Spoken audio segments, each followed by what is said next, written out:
transfer is effectively like a check would be an ACH transfer, but it's not secure.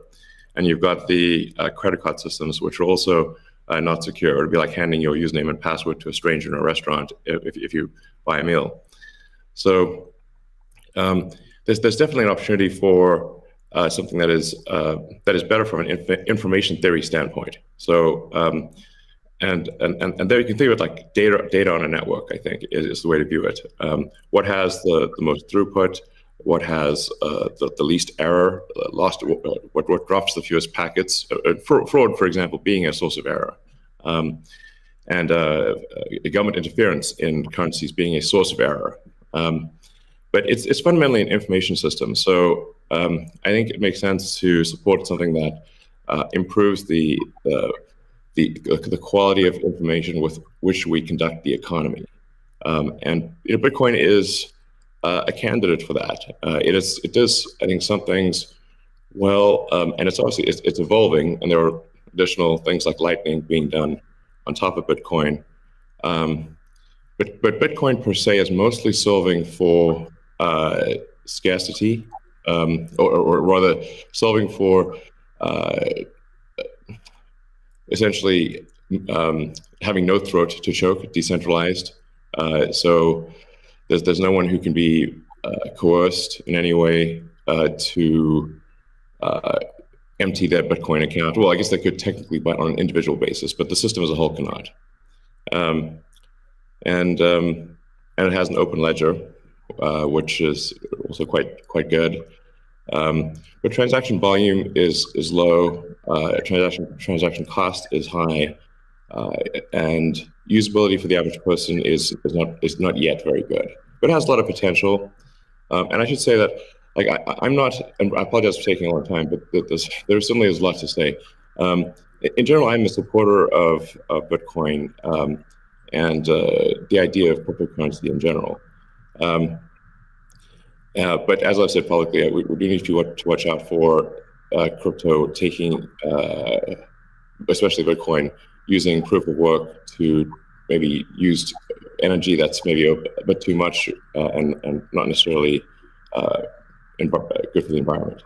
So, but on balance, I support Bitcoin, and I'm not an investor. The only publicly traded stock I own is Tesla, and the only significant thing I own outside of Tesla is my SpaceX stock that could help create both companies. So, but apart from that, I do own Bitcoin, and Tesla owns Bitcoin, SpaceX owns Bitcoin, and then I do personally own a bit of Ethereum and Dogecoin, of course.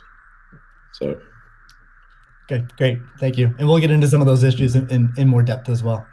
Jack, how about you? What shaped your views of Bitcoin? The network and the community. It's deeply principled. It's weird as hell. It's always evolving, and it just reminded me of the internet when I was a kid. And I encountered alt cypherpunks when I was fairly young, and this was a topic of discussion for years. I didn't touch it until 2008 when we started Square. Elon and teams at X and PayPal inspired a lot of what we were trying to do, trying to bring in more to a physical world. But we encountered this crazy predatory system that was slow, that was obtuse, and I think one of the things that we tried to do, which X and PayPal also tried to do, is build an abstraction layer around this complication and around this predatory nature that the financial industry can tend to be, and make it work for people. But when I saw Bitcoin in 2009, you see a chance to replace the whole foundation. And everything that Elon was talking about in terms of ACH and the credit card networks were built with very different agendas in a very different time frame, and it's crazy that they still exist, and they have scaled, but they just are not relevant to today, and they're certainly not relevant to the future, especially when you consider the entire world and countries like Nigeria or Ghana or India, and its interconnection with countries like the United States and Canada and all over Europe. So what really drove my thinking and drives my passion around it is like, if the internet gets a chance to get a native currency, what will that be? And to me, it's Bitcoin because of those principles, because of that creation story, because of its resilience, because of the number of tests it's been. But what inspires me the most is just the community driving it. It just reminds me of the early internet. It's the only reason that I have a career, because I learned so much from people like who are building Bitcoin today, and I continue to learn in that sense, and I'm so grateful for it. So that's a good segue into the next question I'd like to ask you, Jack, is you said before that Bitcoin changes everything. Can you speak more to that? Well, I just think that a lot of what we experience in life, when you really get down to the foundation, a lot of our monetary policies, a lot of our monetary systems cause so much distraction and so much cost. And when you get to a system where you have the potential for people to truly own it, they can verify it themselves. You don't have to have trust going in. You don't have to trust it at all. You can verify it through source code or whatever your appetite is, and that any particular person can help drive the future of it. And at the same time, it's not controlled by any state. It's not controlled by any bank. It's not controlled by any corporation.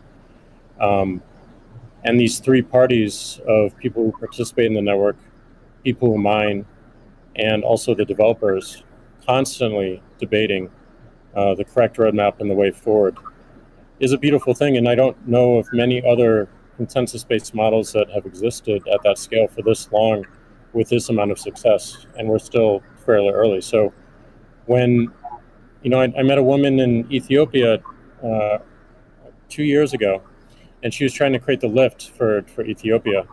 Elon, I think I reached out to you at that time as well, because she really wanted some Teslas. She still has to take paper fiat cash from her passengers and pay all of her drivers in the same way, because there's no monetary system that she can utilize. There's nothing digital. And Africa as a continent is hugely interconnected from a monetary standpoint, but also hugely taxed in that same way. So a lot of the potential that I see, the internet having a native currency helps her build her business in a much faster way. And also, if you consider something like Bitcoin existing before YouTube, before Twitter, before Facebook, a lot of the business models that we have today would not be the same. We would certainly not have the dependency we have upon the advertising business model if Bitcoin existed pre-Twitter. And I think the amount of business models that it enables, the amount of innovation it enables going forward, especially when you can consider the whole internet instead of going country by country by country by country, which you have to whenever you're dealing with finance, it really just opens the aperture. And that is what I want to see in my lifetime, is a currency that is standard and sound for the internet that everyone can use. Great. A hallmark of Bitcoin is its fixed supply of 21 million coins. Elon referenced that earlier. It may be the first system that humans have created that humans cannot later change. Kathy, I'm curious, with your background in monetary history and macroeconomics, what are your thoughts on that type of system? Oh, well, I'll recount the story about Art Laffer and our going through the paper. And he said, as I said, first rules-based monetary system, global, ever. This is a very big idea. Once we had convinced him of the ecosystem itself. Now, this is the role that it's playing, given that the rule is a quantity rule, that 21 million units, is really a store of value role. So there are three roles of money. Store of value, very important. The means of exchange, so for transactions, and the unit of account. every good priced in terms of whatever the unit is. So store of value is its primary use right now. The others exist. Unit of account, reserve currency of the crypto asset ecosystem. That's being seeded a little bit towards stable coins right now. But the store of value is a very big role and means of exchange with apps built on top of the Bitcoin blockchain, we think is going to become more of a reality. Right now, high value transactions take place over Bitcoin, and that is a very useful role. So we look at those, and I remember saying to Art, "How big could this be?" And he said, "Well, how big is the U.S. monetary base?" Well, today it's $8 trillion. $8 trillion. At the time we were talking, it was $4 trillion. So we've gone through another crisis since then. And so the store of value, this idea that purchasing power will go up over time if demand rises relative to supply. Supply ultimately fixed at 21 million units. That's a very good thing. Purchasing power going up globally around the world. And this idea that it's a hedge against confiscation of wealth. And that can take place in a myriad of ways.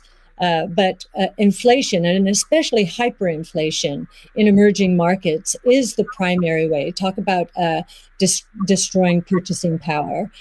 So that's a very big idea. And I'll also mention deflation. In some ways, it's a hedge against deflation. I know some people are confused that we at ARC think that we're in a deflationary environment here in the United States. If that is true, the odds of a hyperinflation in the rest of the world, especially in emerging markets, is also true. So, but this deflation, and we learned from 0809, there's counterparty risk associated with deflation. And I think Bitcoin would be a hedge against that eventuality as well.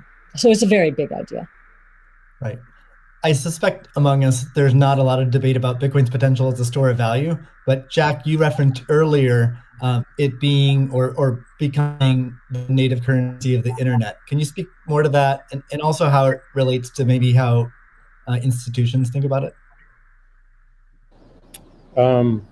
Yeah, I mean, like just simple example. If I happen to be in Ghana and my family is in Nigeria, currently I can take anywhere from and I need to send money back, anywhere from 10 to 30% off the top just to send that money back. Whereas if you just focus on the worldwide remittance problem, Bitcoin solves so many of those problems today instantly without having to go through any intermediaries or any slowness or complicated systems that a corporation or a state created. So I think having sound money that is separate from the state is the idea. Having it completely verifiable by everyone, including the state, including corporations, including individuals, including developers who want to build on top of it, is quite powerful, and that's what keeps it secure and strong. And I think that's we need more of that, which is why this one of the reasons why this conversation is so important is as entities come into the space, it's not just buying an asset and holding on to an asset and treating it as an investment. There's something special that created this, and something precious and something very unique, which has to be protected, and we need to do whatever we can to help that thrive as well. Elon, I'm curious your opinion on this. You mentioned earlier about Bitcoin's throughput, or the importance of throughput, maybe some concerns around Bitcoin. Can you speak? Do you think Bitcoin can become peer-to-peer cash? Well, Bitcoin does have a fundamental scarcity limit at the base layer that's designed in. That doesn't mean you can't have some layer 2 system in theory like Lightning. And I understand Lightning is doing well in some small countries. There's some question mark as to whether you need a money transmitter license. Just a debate as to whether that's needed, given that it is not open ledger. So there's and that's a whole separate debate, of course. But Bitcoin by itself simply cannot scale to be the monetary system for the world at base layer. But with a second layer, this is possible depending upon how that second layer is implemented. Yeah, that's part of why I think there may be some merit to something that may seem silly, like Ethereum, like Dogecoin. I think Ethereum also, like I said, the three things I own outside of SpaceX and Tesla, and obviously it's a Neuralink and Boring Company, but of any significance are Bitcoin by far, and then some Ethereum and some Doge. So if the price of Bitcoin goes down, I lose money. I'm not sort of, I might pump, but I don't dump. So, it's not a case of. I definitely do not believe in getting the price high and selling or anything like that. And I would like to see Bitcoin succeed. I think there's some merit to. This is not a slam on Bitcoin. There's some merit to considering something that has higher max transaction rates. And a lower transaction cost, and kind of seeing how far you could take a single layer network where the exchanges act as a de facto second layer.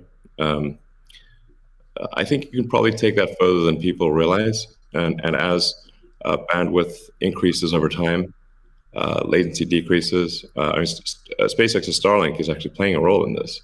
And I think long term, people will probably have access to worldwide access to gigabit level connectivity at low latency, and so at low cost. And so then your base layer could do a lot of transactions if you take that into account.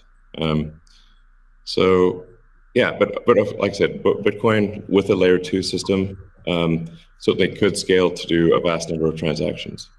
Same goes for Ethereum. Question about the scaling at the layer 1. The concern from the past 5 years of debate in the Bitcoin community is that would sacrifice too much decentralization and hurt the censorship-resistant properties of Bitcoin. I'm curious if what are your thoughts on that? Are you sensitive to that? And are you concerned about losing some of the special properties of Bitcoin or another cryptocurrency by scaling at layer 1?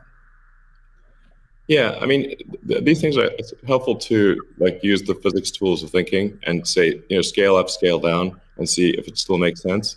So if scaling up the transaction block doesn't make sense, why don't you scale it down? And have it be, so that somebody, with a laptop from 2008 can still run a Bitcoin node. Why not slow it down? Oh, you want to slow it down? Well, maybe you're at the wrong number then. there's actually there's members in the community that do want to slow it down, but I understand your point. It's silly. The reality is the average person is not going to run a Bitcoin node. So this is and Bitcoin. It was a lot of clever ideas, but these parameters were set. I don't know in 2008 or something, maybe 2009. And there's been some improvements since then, but not a lot. So, it's sort of like there was still in 2008 there was still a non-trivial number of people on modems. So, now it is quite common to get 100 megabit connection just for a house. Some houses have gigabit connections. So, and that trend is obviously in the direction of higher bandwidth and lower latency. And if somebody else doesn't do it, Starlink certainly will. So I have high confidence that you will be able to maintain a decentralized finance system while still having a much bigger blockchain, aka ASCII text ledger, a hash ledger. You can make the hash ledger bigger without suffering from decentralization as the average connectivity improves, obviously. One idea would be to run to put a Bitcoin full node in Starlink terminals. That way more people would be running it. Actually, I have run this by the team at one point. I had this idea, which is kind of off the wall, but like, let's say you need a little space heater, and normally your space heater would just be pure entropy. But what if that space heater was also a Bitcoin, Ethereum, Doge mining node? Pick your currency, and so then you'd be heated up, and you would also mine your crypto. And have connectivity in one. I love that idea. Yeah, I mean, better than running a space heater. Absolutely. Are there any other, so you're drawn to Dogecoin a little bit. Are there any other gaps in Bitcoin that you see that cause you to be drawn towards Dogecoin? Oh, I think, I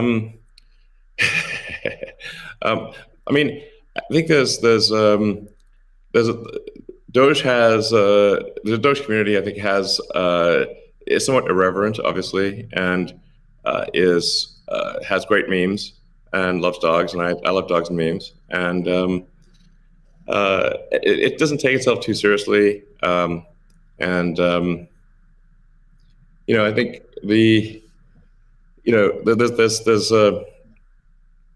there's Occam's razor, which is the simplest answer is the most likely. It's a summary of Occam's razor. The simplest answer is the most likely one. Then there's a friend of mine came up with a variant on that the most ironic outcome is the most likely one. And then I have a variant on that, which is the most entertaining outcome is the most likely one. So if that is true, then the most ironic and entertaining outcome would be that the cryptocurrency that was started as a joke to make fun of cryptocurrencies ends up being the leading cryptocurrency. That would be the most ironic outcome. Jack, what are your thoughts on that? Is Bitcoin resilient enough to overcome that? I think it's resilient, but also I think like you find. I mean, that's what attracts me to Bitcoin in the first place is the irreverence. A lot of that just brings it forward, and at first go it makes it a little bit inaccessible, but as people get into it, it makes it more accessible and more spreadable. And I absolutely think the resilience is there. I think it's important to have fun as well. And anyway folks can express themselves. I think that goes back to the main idea of like how do we create a native currency for the internet? Anything that goes towards that path. Like that's whatever wackiness or fun we can have along the way. That's going to make it a lot more enjoyable, and it's going to make a lot more people want to use it. I'd also point out there's nothing stopping someone from creating a Bitcoin wallet that's like fun and has memes, has dogs. That's possible as well. Great. Let's move on. Right now at this point. Let's move on to the next topic, which is Bitcoin and energy. It's a really hot topic that lots of people are talking about. Let's start with Elon. You've been vocal on this. You've said that. I mean, you said many things about it. You've also said that Tesla will resume payments in Bitcoin payments if the renewable energy is approximately 50% and sort of looks like it's on a positive future trend. What do you think the state of things are with respect to that? Yeah, so I do think that there appears to be a positive trend in the energy usage of Bitcoin. Actually, part of this is due to the drop in Bitcoin price. What I observed, or what I thought I was seeing, there may be some disagreements on this, but from when Tesla announced that it had acquired Bitcoin and was doing Bitcoin transactions, there was a massive run-up in the Bitcoin price, and also a massive increase in the amount of energy used to mine Bitcoin. And I think I understand renewable energy quite a bit. I mean, Tesla does solar and interacts with a lot of wind generation through our mega pack, because basically need to store energy from wind and from solar. So we're pretty plugged into the renewable energy industry. And there was just no way that you could basically double or triple the amount of energy in such a short period of time with renewables. You could shovel coal that fast. And so I was like, look, this is too sketchy. Tesla's mission is accelerating the advent of sustainable energy. We can't be the company that does that and also not do appropriate diligence on the energy usage of Bitcoin. So all I did was I said, look, we're going to suspend Bitcoin transactions for now. We're not selling any Bitcoin, nor am I selling anything personally, or nor is SpaceX selling any Bitcoin. Again, I want to emphasize SpaceX, Tesla, and I own Bitcoin. I also own a little bit of Ethereum and Doge, but the companies just own Bitcoin, and the Bitcoin that I own is worth much more than the Ethereum or Doge. So clearly, if I'm if these actions negatively affect me financially, if I was purely financially motivated, then I would not express this reticence about Bitcoin energy usage. Now, it looks like Bitcoin is shifting a lot more towards renewables, and a bunch of the heavy-duty coal plants that were being used, unequivocally being used, this is not a question mark, have been shut down, especially in China. So I think it's probably, we want to do a little bit more diligence to confirm confirm that the percentage of renewable energy usage is most likely sort of at or above 50%, and that there is a trend towards increasing that number, and if so, then Tesla will resume Bitcoin, accepting Bitcoin. So I think we want to just do a little bit more diligence, and I think, but most likely the answer is that Tesla would resume accepting Bitcoin, most likely. That's Steve, great to hear. I would agree with that. Kathy? Yeah, may I ask a question? Elon, I'm not quite sure if you saw the paper that Square and ARC did together on making Bitcoin mining a part of a utility, a broad-based utility ecosystem, whereby, the overage from sunshine or wind powers the Bitcoin mining machine, thereby enabling the proliferation of renewables to a much faster extent, or at a faster rate than otherwise would be the case. What do you think of that? Well, the problem is that in order to operate so-called mining or hashing rigs, in order to operate a bunch of hashing rigs, effectively, you have to run them 24/7, which means you need base load. You can do that with solar and wind plus battery, but if you only did it based on solar wind overage, your hashing rig utilization would be much less. So you'd be at a disadvantage. Sure, hydro or geothermal are great as renewable means. I'm also pro nuclear. I think modern nuclear power plants are safe, contrary to what people may think. I really think it's possible to make very, very extremely safe nuclear. I'm talking about fission. You don't need fusion. And then, of course, fusion. You just got that big fusion reactor in the sky called the sun. It comes up every day. But I think a combination of solar and wind plus stationary storage will get you that base load, so you can run hashing 24/7. Jack, I'm curious. You've stated that Bitcoin incentivizes renewable energy. That's what we're talking about now. Do you have any additional thoughts on that? Yeah, I mean, everything that Elon said and Kathy mentioned, but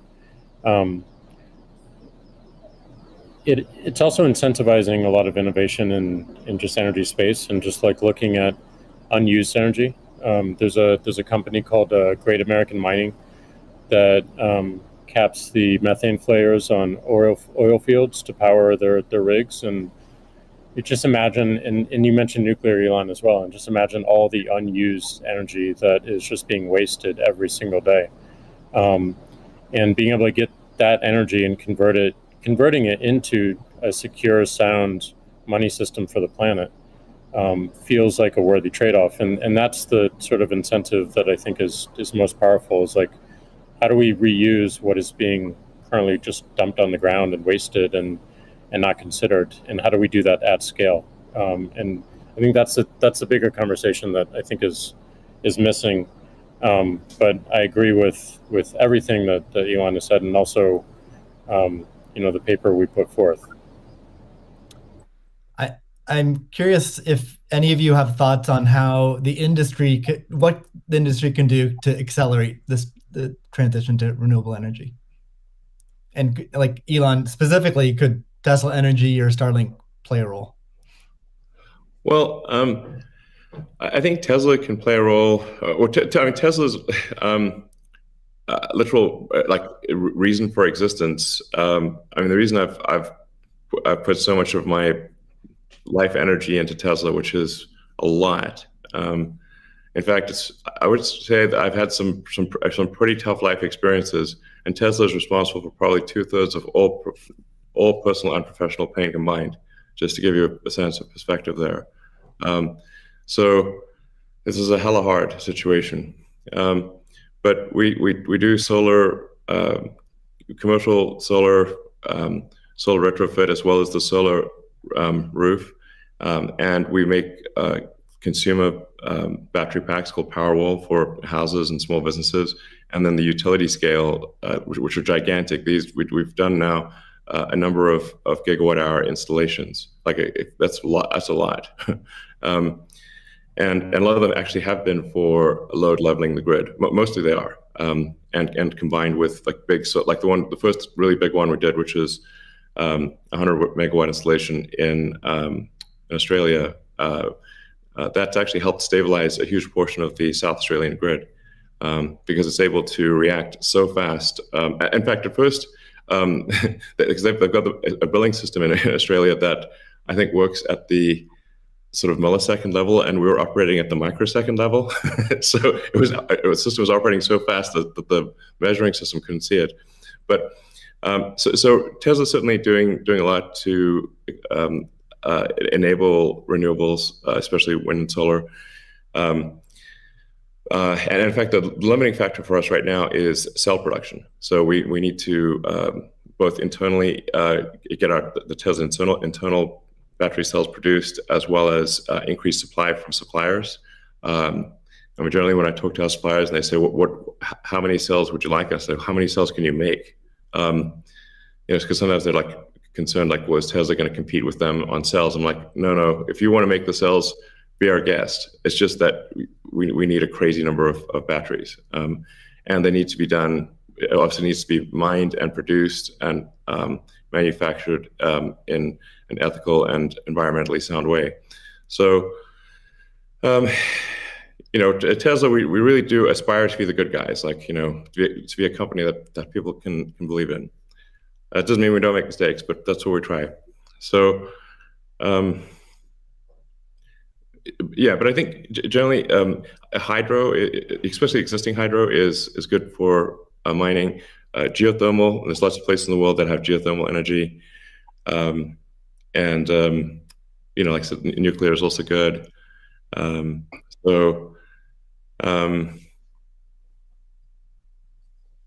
think just I'm like as I said earlier, the expectation is not like that the energy production must be pure as the driven snow, but it must it can't be using it also cannot be using the world's dirtiest coal, which it was for a moment there. That's just difficult for Tesla to support in that situation. So I think.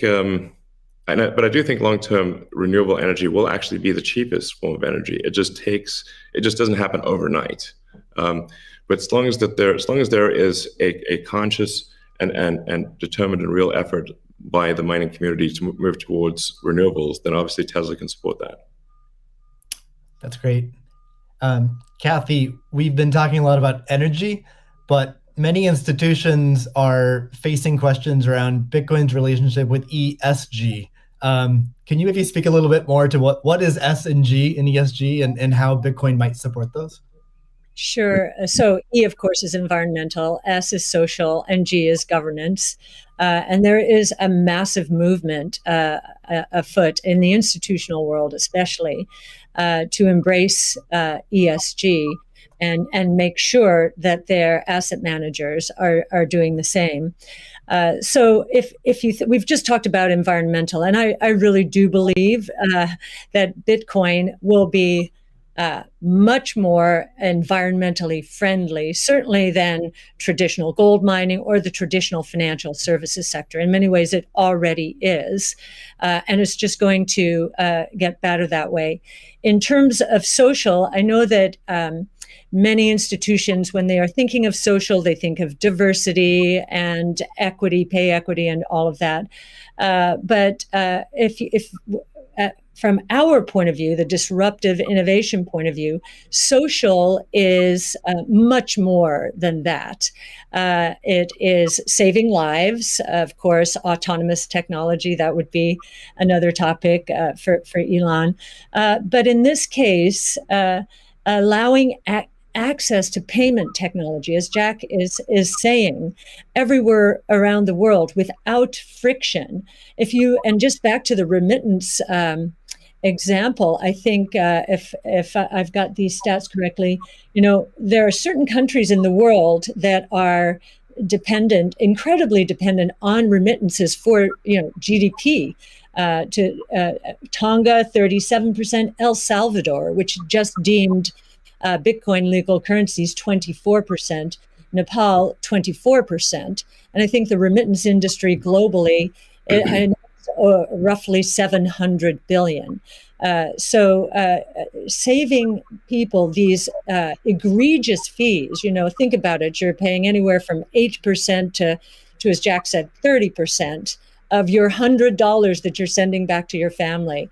That is a social responsibility, I would submit, as is just the economic empowerment that Bitcoin will enable. We've talked about that already.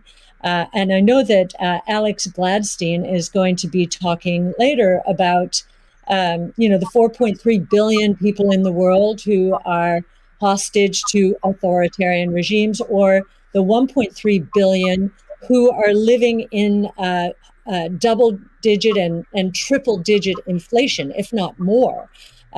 Saving them from the destruction of their purchasing power certainly is a noble social goal. So we expand social to be